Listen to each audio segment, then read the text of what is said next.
오늘은 하나님께서 아브라함과 할례의 언약을 맺는 내용입니다.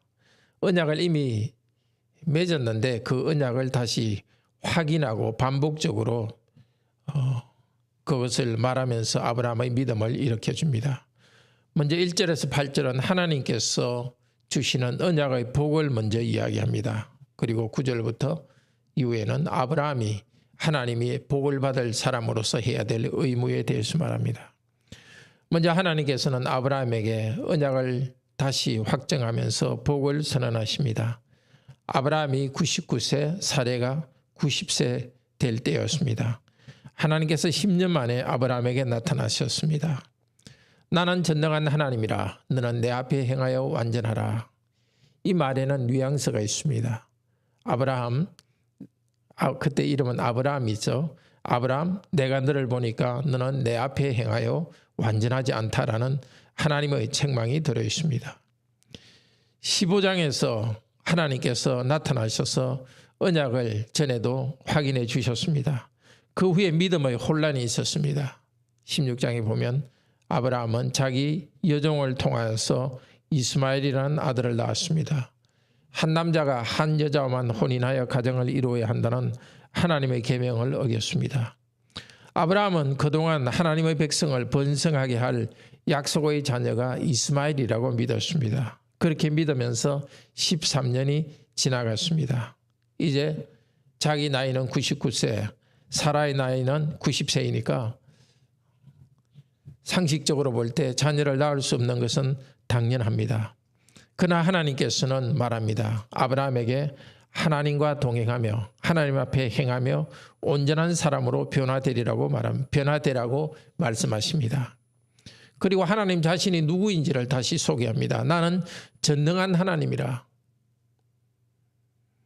아브라함은 이제 사람을 보지 말고 자신을 보지 않고 하나님이 어떤 분인지를 다시 바라보아야 합니다. 하나님께서는 언약을 지금 다시 확인하겠다고 확정해 주겠다고 말씀하십니다. 하나님께서는 아브라함과 다시 언약을 세우셔서 어떻게 하신다고요? 너로 심히 번성하게 하리라. 그때 3절에 아브라함이 하나님 앞에 엎드렸습니다. 믿음의 자세로 엎드렸습니다. 경배하는 자세입니다. 자기의 부족을 회개하면서 들었고 하나님 앞에 감사하며 하나님을 신뢰했습니다.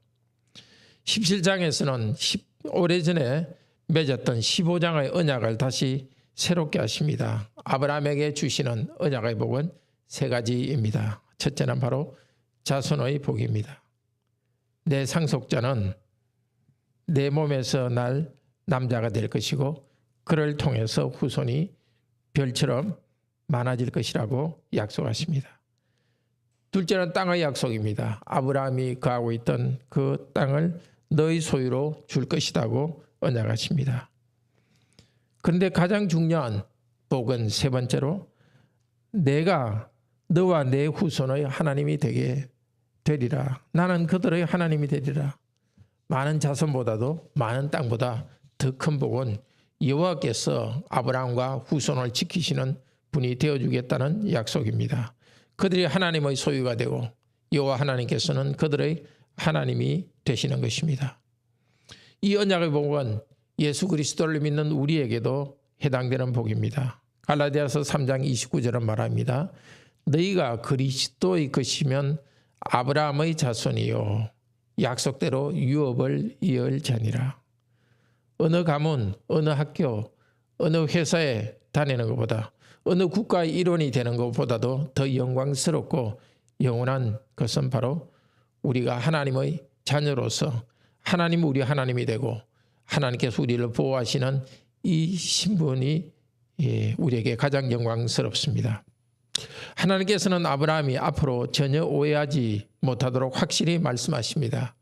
아브라함 너와 사라 사이의 아들이 되어날 것이고 그가 너의 기업을 잇는 상속자가 될 것이라고 말씀합니다. 너는 여러 민족의 아비가 될 것이다. 여기 여러가 바로 하몬입니다. 그래서 아브하몬 이렇게 하면은 여러 무리의 아버지라는 뜻입니다. 이 아브하몬이라는 말에서 아브라함이라는 말이 나옵니다. 하나님께서는 이제 이름을 아브라함에게, 아브라함은 그냥 높은 사람이라는 뜻인데 이제 아브라함, 여러 민족의 아버지라는 뜻으로서 아브라함으로 이름을 바꾸라고 합니다. 아내 사레도 사라라고 이름을 바꿔줍니다. 여자 지도자 혹은 공주, 왕비 그런 뜻입니다. 할머니 할아버지가 어떻게 아기를 낳습니까? 전능하신 하나님이 그렇게 일하시면 가능합니다. 자연법칙이 다 뒤집혀지고 사물의 본성이 변한다 하더라도 하나님의 말씀은 그대로 실현될 것입니다. 하나님께서는 순전히 그분의 은혜로 아브라함과 그리고 믿음의 후손인 우리와 언약을 맺어 주셨습니다. 우리에게는 믿는 가정과 교회라는 영적 가정을 주셨습니다. 하나님을 경외하는 경건한 백성이 성장하게 하십니다. 우리에게 새하늘과 새 땅을 주겠다고 약속하셨습니다. 이 땅에서도 우리는 직업과 물질 생활에서 축복을 받고 있습니다. 그러나 가장 큰 복은 하나님께서 자신을 우리에게 주신 것입니다. 낮은 우리를 위해서 낮아지셨습니다. 우리 죄 때문에 하나님의 아들을 속죄제물로 주셔서 우리의 죄값을 치러주셨습니다. 하나님이 세상을 이처럼 사랑하사 독생자를 주셨으니 이런 저를 믿는 자마다 멸망치 않고 영생을 얻게 하려 함이라. 하나님의 자녀로 우리와 새로운 관계를 맺어주셨습니다. 하나님께서는 아버지께서는 성령님을 우리에게 주셔서 아들을 통한 그리스도 안에 있는 풍성한 생명을 우리에게 채워주시고 있습니다. 하나님의 언약적 사랑과 신실하심이 그리스도를 통해서 우리에게 부어지고 있습니다. 그리스도와 성령님을 우리에게 주시고 있습니다. 이렇게 하나님께서는 아브라함에게 그리고 우리에게 주실 복을 먼저 선언하시면서 언약을 새롭게 하십니다. 그리고서는 9절부터는 이 복을 받은 아브라함 그리고 우리가 해야 될 의무에 대해서 말합니다. 하나님께서 복을 주시기로 맹세하시고 아브라함에게도 언약 관계에 헌신한다는 맹세를 하라고 하십니다. 하나님께 충성하고 이 관계에 신실하겠다는 헌신을 표시하라고 합니다. 바로 할례를 명하셨습니다. 남자의 생식기 끝의 껍질을 잘라내는 것입니다. 99세가 된 아브라함 그리고 13살인 이스마엘뿐 아니라 난지 8인이 된 어린이 등 모든 남자들은 할례를 받아야 했습니다. 심지어 돈을 주고 사온 노예까지도 할례를 받았습니다. 아브라함은 그날에 수백 명의 남자들에게 할례를 시행했습니다. 아브라함이 자기 집에서 길리온 자가 300명 이상 되고 그렇기 때문에 한 수백 명의 사람들이 할례를 받았습니다.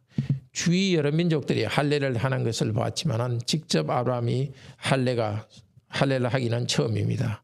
그날 밤 모든 장막에 고통과 괴로움이 있었습니다.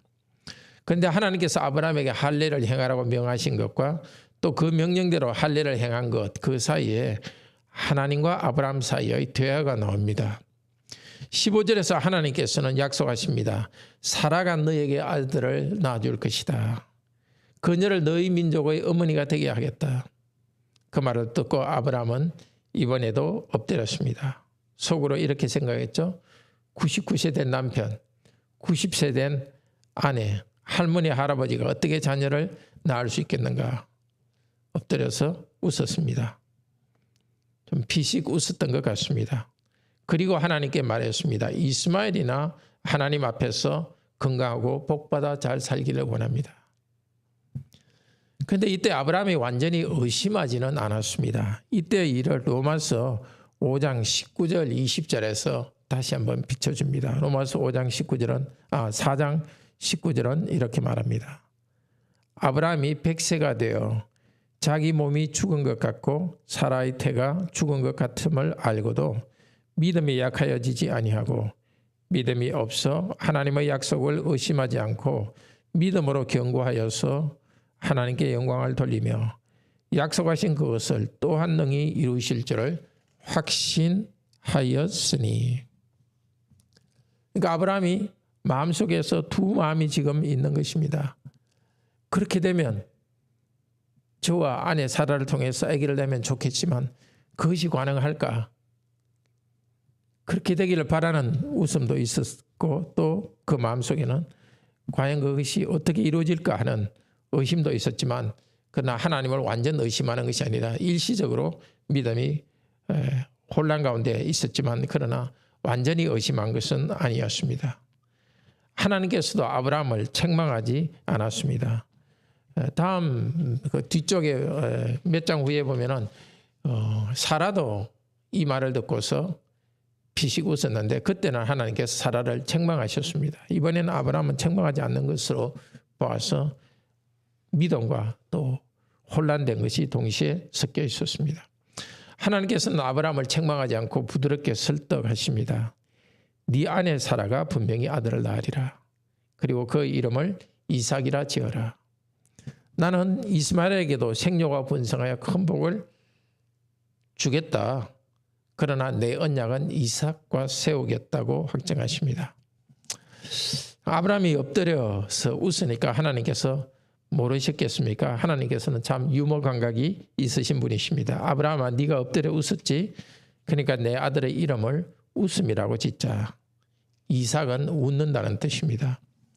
아브라함은 믿음과 동시에 의심이 조금 있어서 피식 웃었지만은 하나님께서는 앞으로 이삭이 가져올 기쁨을 생각하면서 웃음이라고 이름을 지어주셨습니다.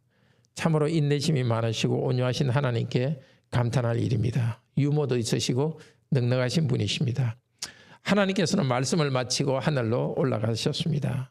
환상 가운데 아브라함에게 나타났다가 그 환상이 이제 없어졌다는 것입니다. 아브라함은 하나님께서 명령하신 대로 할 일을 행했습니다. 이스라엘은 언약 백성은 아니지만은 일시적으로 언약에 참여했습니다. 만약에 이스마엘이 이삭을 언약의 중심되는 사람으로 이삭을 받아들이고 그 곁에 있었으면 이스마엘은 하나님의 언약 백성으로서의 복을 누릴 것이지만 그러나 그는 언약의 당사자인 이삭으로부터 떠나면서 이 언약의 복을 누리지 못하게 됩니다.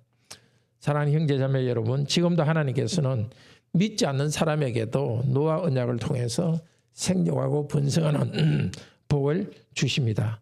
그러나 하나님께서 그들의 하나님이 되는 이 언약 백성의 복은 예수 그리스도를 통해서 우리에게만 주어지셨습니다. 누구든지 예수 그리스도의 이름을 듣고 그 이름을 부르는 자는 구원을 얻습니다. 성령께서는 언약 백성에게는 믿을 수 있도록 믿음을 주셔서 이제 할례 대신에 언약의 표시인 세례를 받게 하십니다.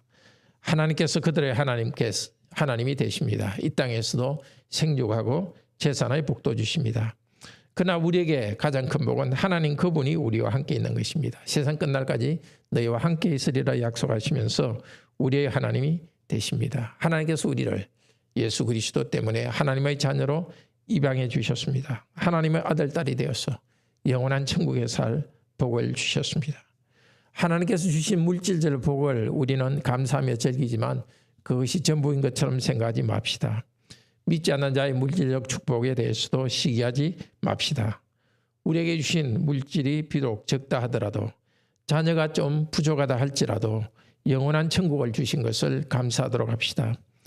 아브라함은 하나님의 명령을 따라 온 모든 남자가 할례를 받으면서 하나님 명령에 순종했습니다. 그렇지만은 그 부부가 노인 부부가 자녀를 낳게 될 것이라고 약속하실 때는 피식 웃을 정도로 믿음의 부족함이 있었습니다. 그런 아브라함에게 하나님께서는 계속 말씀하시면서 언약을 확신시켜 주셨고 아브라함은 순종했습니다. 우리 모두는 하나님이 보실 때 그 온전함이라는 기준에 볼 때는 믿음이 부족합니다. 그래서 오늘도 새롭게 언약의 복을 말씀해 주십니다. 매번 흔들리는 우리의 감정이 아니라 하나님의 말씀의 약속을 붙듭시다. 하나님께 엎드려 경배하고 그분께 순종합시다. 말씀에 순종하고 하나님께 신뢰하면서 온전함을 향해서 나아가기를 바랍니다. 우리의 삶이 하나님께 드리는 하나의 제물처럼 온전한 삶이 되기를 원합니다.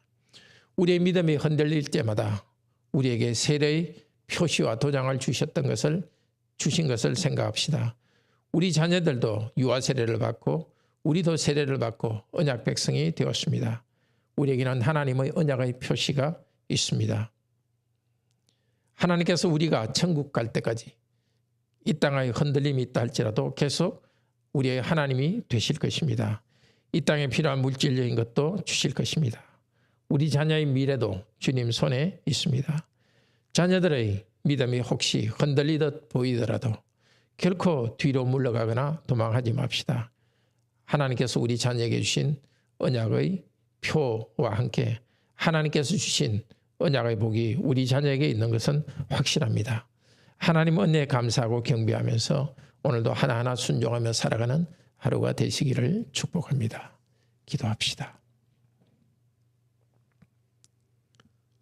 감사합니다. 아브라함의 믿음이 흔들릴 때 다시 나타나셔서 하나님이 그에게 주시는 복을 선언하시면서 언약을 새롭게 하셨습니다. 그리고 아브라함에게는 하나님 앞에 온전히 행하라고 격려하시고 권면하셨습니다. 아브라함의 믿음이 부족할 때 하나님께서는 계속해서 설득하시면서 말씀하셨습니다. 오늘도 저희들은 하나님이 원하시는 그 기준에 비춰볼 때 믿음의 부족함이 있고 온전하지 않습니다. 오늘도 말씀을 주셨사오니 성령님, 우리가 기도하는 이 시간에 이 말씀이 우리 영혼에 스며들게 하시고 우리에게 새로운 확신을 주소서. 우리와 우리 자녀들이 하나님의 언약의 표와 도장인 세례를 받았습니다.